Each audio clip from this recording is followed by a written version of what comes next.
going to talk about AI and the job hunt. My name is Nick Rusted. I'm the CEO of CoreTactic. We're a personal and professional development company specializing on career, life, business, and executive coaching.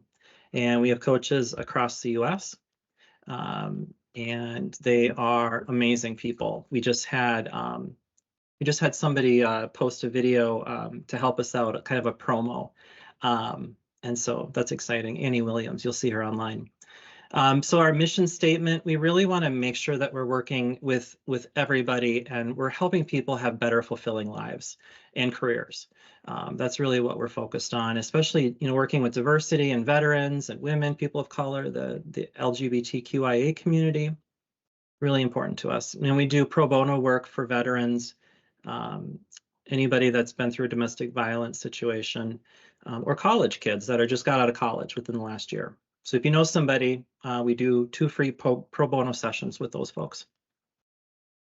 So a little bit about CoreTactic, and then we'll get onto the subject here. But I had worked in IT for 25 years and had never been fired or laid off or anything, and very, very lucky, very, very lucky. And in July, it happened. The company I was working at decided to eliminate my position with a couple others, and I was in shock because it had never happened before. But I met an amazing coach, and I hired this amazing lady that did my resume, and it just made me feel so much better. And so I wanted to try to bring that to other people. Okay, AI. So Renee's going to watch the chat. If anybody has questions, please feel free to just to go off of mute. This is casual. There's going to be a discussion topic here in just a little bit. So I'd like to hear from people.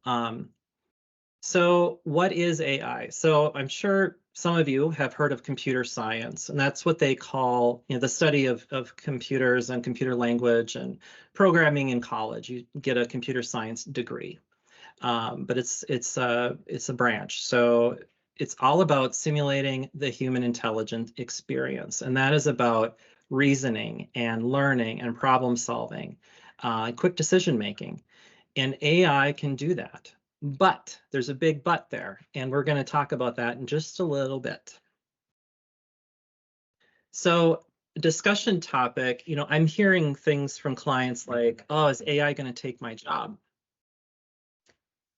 Oh, does anybody have that kind of feeling on the line? Anybody want to speak up? Any thoughts and opinions?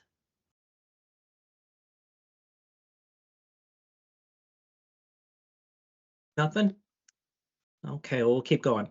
I found an interesting quote from Bill Gates. So I don't know if you remember, but like a really long time ago, there was some like farm equipment that was created, invented, and it caused people to freak out because it was brand new and they didn't know what it would do to society, our culture, industry, the market. So people were freaked out. AI is kind of the same thing. We don't know how society is going to leverage it fully. We don't know the full benefits of the system. And also, I don't think we fully grasp the shortfalls of the system either. But it is very cool. And I'm going to do some demonstrations here in a little bit. The other thing that is just plagues me a lot, and I think academia is getting to the point where they're starting to figure this out, but high school, college kids, papers, AI here. Can you write a paper on the Revolutionary War? Well, boom, it'll be done in 30 seconds. So how do you detect that that was an AI generated paper? They're using AI to tell if it's AI. So that's one thing that they're doing in colleges now. The other thing to consider is, your company. Is your company leveraging AI? Where my husband works, they do not allow any AI at all. It's a law firm, very conservative. So that's another thing. Be very careful at work with AI. Make sure you know why you're using it and how you're using it, and you're double checking the data. So this is that farm equipment that I was talking about. Back in 1831, Cyrus McCormick, he developed the reaper, and it was a huge revolutionary idea. It was just a game changer in agriculture. It was amazing. But guess what it did? All of the people that were in the fields, the workers, You know, it was their livelihood. It may be the only job that they can find. And this tool is going to probably replace it. So people started to freak out. But what happened is, well, they needed workers to build these things, to sell them, to transport them. And so eventually it kind of balanced out. Um, this is a kind of a different perspective on AI that, you know, it kind of makes you think. But I found this article on CNN recently, and you know, it is prone to make mistakes. AI will make mistakes. I've caught a couple, you know, where it's switching tenses, or first person, third person, things like that. So you definitely want to make sure that you're thinking of this as an assistant. It's an add-on tool to help you. It's not the full solution. That's my recommendation right now. We're getting to the fun part. I'm going to do some demos here in a little bit. And if my demo breaks, Renee is going to go on camera and sing something and maybe do a little dance for distraction. So be prepared. So we're gonna do a demo here in a little bit with Microsoft's Copilot tool, which is really cool. So in terms of jobs and in terms of using AI to find a job and help you with the job market, it's amazing. I discovered it like maybe a month ago, and I'm sure others have discovered it already, but I was just taken aback by it because it was pretty cool. So it can recommend jobs to you, opportunities. It can search based on a whole bunch of criteria, and I'll show you in a little bit. It can also give you some more insights into the industry that you want to go into, or maybe kind of know, like, you could ask it questions like, are there more, you know, people being hired into IT than there was last year, or something like that. You can figure out, you know, where I'm going in the industry. Is it going to be beneficial for me? And then also continuous learning. It's amazing what you can learn from AI. Okay, so I'm going to do a demonstration now. We're going to look at Microsoft's Copilot. Copilot is their AI tool. And I'm sure Foy probably could tell us a little bit more about Copilot. You want to explain Copilot, Foy? Can you hear me? Yeah. I do know that it is a feature which you can now add on to your subscription. I think there's going to be a fee for that. That's being debated right now. But there are things that they're adding into, like Word, Excel. An example is you could have a spreadsheet with a bunch of data, and then you could just type in the Copilot section of the Excel app and say, I want to see the averages of of this set of data, and then it will tell you instantly. Or you can, instead of like writing the formulas, you can basically say what you want, and then hopefully it'll give you a result. That's just one Yeah. example. Yeah, really good. You love it when I call on you, Foy, don't you? Every time. Yes. Thank you, Mike. So yeah, exactly. It's Microsoft's flavor of it, but they had their hand in OpenAI with the, you know, the whole start of the whole thing. So Microsoft's been kind of in the foreground with AI there. So on the left side, I got some things that I'm going to search for. You know, I'm going to look for, let's just blow this up a little bigger. You know, jobs near me. I kind of want to know what's around my area. And I'm going to go ahead and use the audio, the microphone to talk to Copilot. So here we go. Hello, Copilot. Can you find open jobs near me?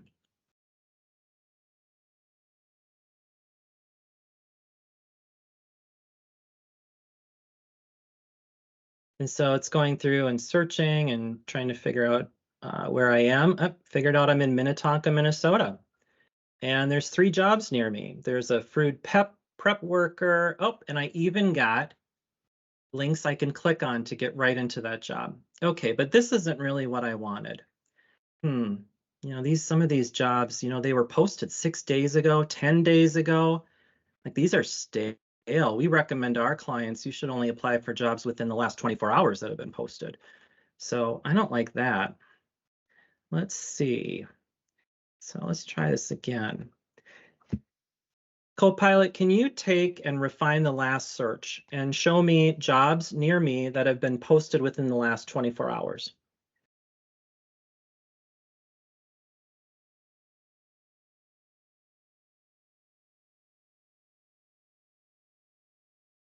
Here we go. So now we're getting a listing of jobs that have just recently been posted, but still, I'm not a general manager or finance assistant. I need to refine this a little bit more. I'm an architect. Now take the previous search and look for jobs with the title of architect that were posted in the last 24 hours.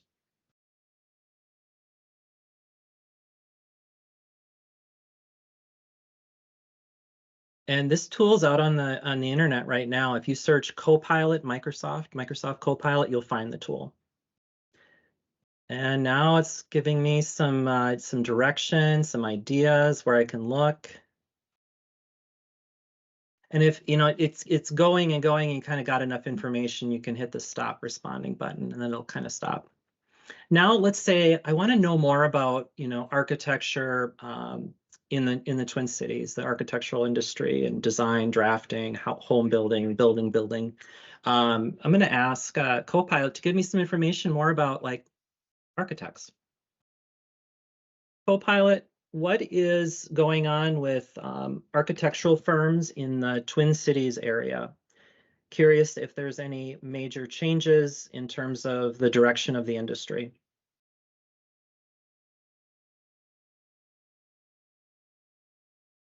So you can ask it quite complicated questions, and it will give you some information back. But here you go. We got a link to an article to read, plus some further information, and then notice the citations. Everything's cited as well. Pretty cool. Thumbs up. Folks like that?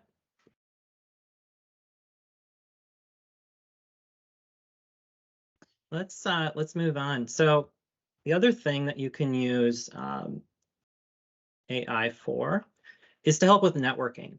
And networking is always a challenge. We always encourage our clients at CoreTactic to get out, network, meet people. You are the only one that can sell you. So you got to get out there.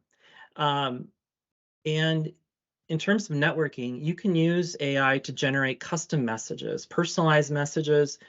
It knows kind of how to generate those types of messages if you're very explicit in how you explain what you want. So it's interesting. I think it's very fascinating. This is kind of bridging a little bit more into the human experience. So buyers beware. Okay. I'm going to show you another tool that I have been really fond of lately. So we get a lot of people coming in, clients, they're nervous about interviews and oh my God, I don't know if I want to go to this next interview. I'm just so scared. I don't know these questions. I'm not good at answering them. Well, Google has created an interview prep AI tool, and it is pretty cool. So you can come in here and it's going to give you a report at the end. I'm going to go through this process. There's 5 questions. So it'll take a moment to get through this. If you want to get up and grab a cup of coffee and come right back in about maybe 2 minutes, I'll probably be right at the end, but I just want to show you this. It's pretty neat. So if I'm looking for a general job, it's going to ask me 5 questions.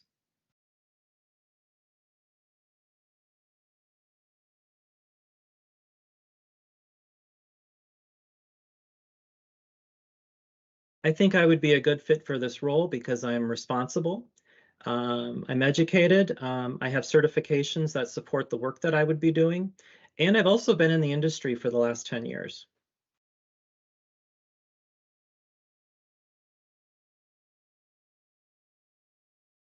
Okay.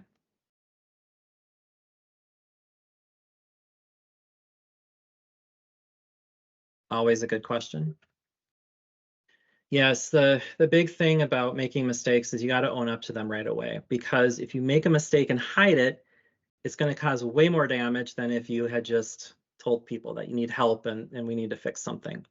I once sent out, this is from my early employment days, but I worked at a print shop and I once sent out the wrong print material to 10,000 people. Wasn't a total disaster, but that was not good. I checked the wrong box on a sheet and boom, there was the mistake.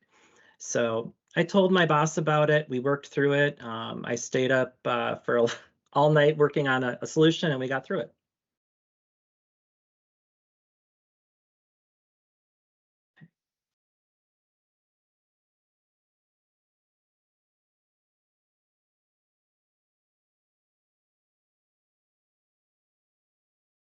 Mm. Yeah, I've been working in IT for 25 years, and it's always challenging to make sure that we're meeting the expectations of production environments. They have to be responsive, they have to be redundant, they have to be solid, they have to be updated, secure. Um, so recently I was working with a company and there was a major outage. And so we immediately uh, mobilized everybody. We got the team together and we went and just attacked the problem. And we got through it. I really truly believe that teams are the best way to go when dealing with this, because you need a lot of ideas when solving problems. Okay, one more.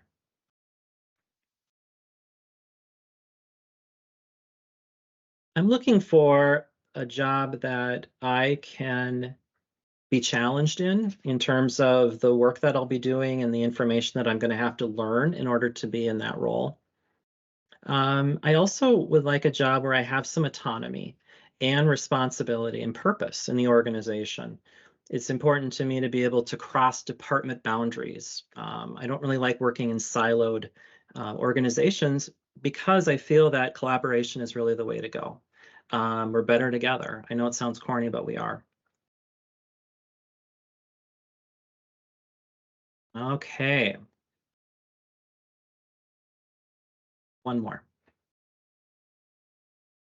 Over the next 5 years, I would like to retire and move to Portugal.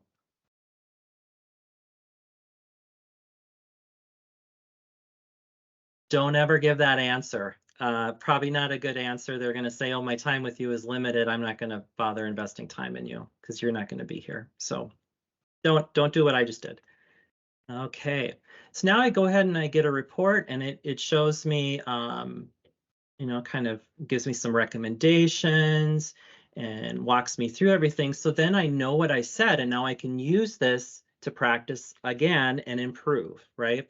And especially if you're working with a coach, this is really helpful. You can share this information with the coach, and they can help you figure out a tactic to deal with these questions. One thing that we've talked to clients about is the START method or the STAR method, the situation, the task, the action, and the result.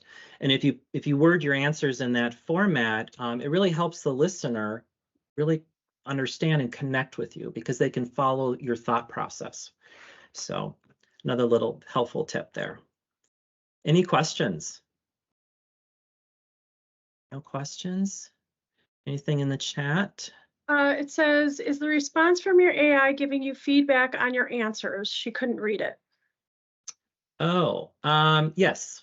Yes, it was giving me answers back, and I can actually show you a screenshot just in case we had an issue. So I will show you a screenshot here, right here.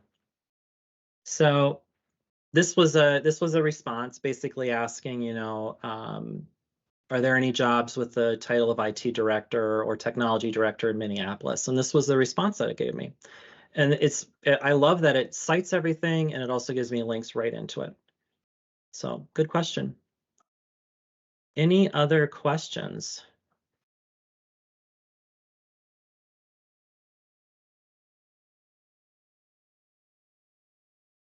There's another question. It says, looks like it showed the answer that he gave, but not the feedback. It didn't rate your responses. Okay. Didn't rate my responses. Good question.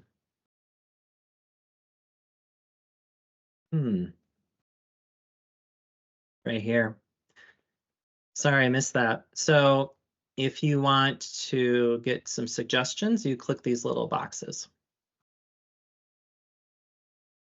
And it can give you general terms. Good call out, JG. Is there a way to zoom in on your screen so people can see it? Oh, people can't see it? It's Oh, a little no. small, yeah. I Is didn't that know if there's better? a way to How's that? That's better, yep. Okay. So, so all the questions and the answers are down here, and then you can click these links here to get a little bit more information on what you can do to improve it. So here's talking points, goals, and then there's some examples. So I can give you all sorts of information. Okay. The other tool that I want to showcase is JobScan. And JobScan is a great little tool. It's not the end all be all though, it's just an indicator. So what JobScan does is you can use it to scan your resume and the job description, and then it's going to tell you how close of a match you are. And we use this tool, we have a license for it, we use it extensively with our clients to make sure that what we're delivering actually will get through ATS. But this also gives you some feedback on how you can maybe rearrange the resume a little bit. Our amazing Ruth that does our resumes for clients, I've put some of her resumes through the system. They come at like 95%, 80 to 95% match. So she's amazing. So if you ever want to talk to Ruth, let me know. Okay. So here's some other kind of, I've already went through the mock interview simulations, behavioral analysis questions. Those are good, very good questions. Behavioral based questions are typically what they would be called. If one of my business psychologists was on the call, she could probably explain a little bit more than I could. So here is, I'm going to send this presentation out after, but we have links to all sorts of stuff that you can play with a little bit more description. I'm sure most of you have heard of ChatGPT. That's been the most famous one that's been out on the market. And just a little bit more background on each one. Microsoft Copilot, they explicitly say it's intended as an assistant. Intended as an assistant, not the chief. So it's a big thing to watch out for. And then a couple things that I would not use AI for, just in general, because I don't know if you've noticed, but the language feels stale. It doesn't feel like it's really connecting with me personally. So if you're working on a personal relationship, just be careful with how much you use it. Like, I don't know if I'd use it to generate all your emails to that person, but maybe have it review an email, give you some tips. Resume formatting, it's not going to generate a ATS certified resume that's going to get through the system. And that makes me a little nervous because there's certain things you want to do, and that just may not work for you. The other thing that I don't know if folks heard in the news, but there was someone somewhere who outsourced his job to China and claimed it was his work. And same with AI. So outsourcing your work to AI to do your job, use it to help, but I wouldn't plan to build some code to have it do everything. Company guidelines, I definitely did mention that earlier. You definitely want to know what your company thinks of AI. When you work in a large corporation, it's all about alignment with company vision, policies, requirements, procedures. And so you definitely want to stay in alignment with the organization and not do anything totally different because they could spot it on your computer too. Academic papers, we talked about that. And then I talked about how some schools are developing AI tools to detect AI. And then I have references in the deck as well, so you can get a little bit more information. But that is the conclusion of using AI in the job hunt. Thank you all for attending, and I'll hang out for a little bit if anybody wants to chat or if anybody has any questions.